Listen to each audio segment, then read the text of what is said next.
Correspondent Stephen Beardsley from Berlin. Hi, Stephen. What can we expect from the meetings today? Yeah, I think what we're going to expect from the Danish and the Greenlandic side is what we saw earlier this week from the German side. The German foreign minister also visited Marco Rubio. He came away reassured there, but he also delivered the message that Greenland has the right to decide the fate of the territory itself. Now, depending on how receptive the American audience is to that, there could even be more constructive talks.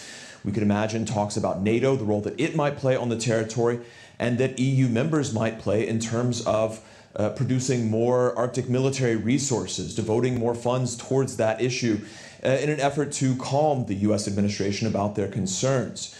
The real question here is what the U.S. side is going to come prepared to do. What message that they have and what answers are they willing to accept from the Danish and the Greenlandic foreign ministers. What's interesting is this was initially a meeting scheduled to take place with Marco Rubio at the foreign minister level on the Danish side, the Greenlandic side, and the U.S., all foreign ministers.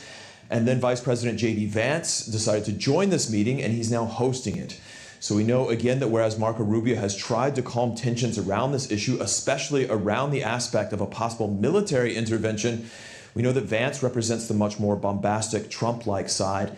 And he's also been very dismissive of Europe in the past. So this is where there is a question of how this is going to look, as well as whether there might potentially be the danger of a Zelensky moment in the sense that there's a kind of press conference around this that could get awkward for all sides. Also, Stephen, we want to know from you, what's at stake for Europe in these discussions?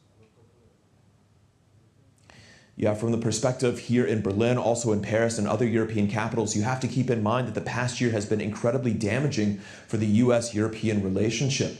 If you look at the tariffs that have come into place, for example, if you look at the kind of contemptuous language that the U.S. has used when talking about Europe, and it's wading into domestic politics, and then including just a few months ago, we had this national security strategy released by the U.S. administration, which it warned that Europe was facing a civilizational erasure if it didn't overhaul its migration rules. So this kind of contempt with which the Trump administration has looked at at Europe and the EU, and especially a lot of that embodied not just in Trump, but especially in J.D. Vance, that's really become felt here over the past year.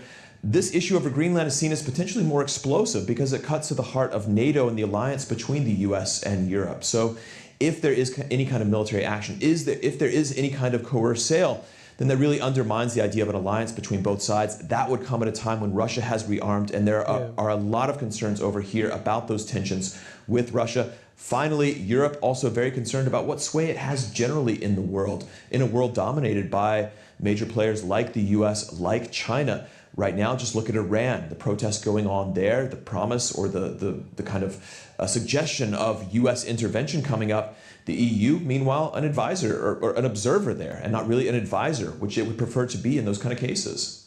Stephen, also, is there a way out of the current situation without critically damaging the relationship between the U.S. and Europe? It obviously depends on the will of both sides, and we know from the past that there are constructive diplomatic solutions in these kinds of impasses. In fact, I spoke last week with one of the ministers from Greenland, the mining minister, Naja Nathanielsen, and interviewing her, she said, look, there are constructive solutions here. There is collaboration that we would like to pursue.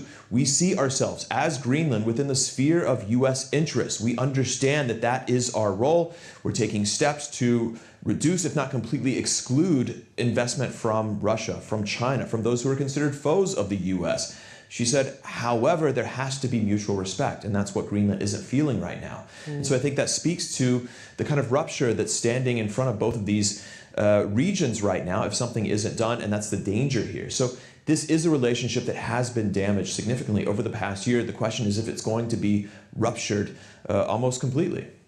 All right. Well, with that, thank you for getting us the updates on that story.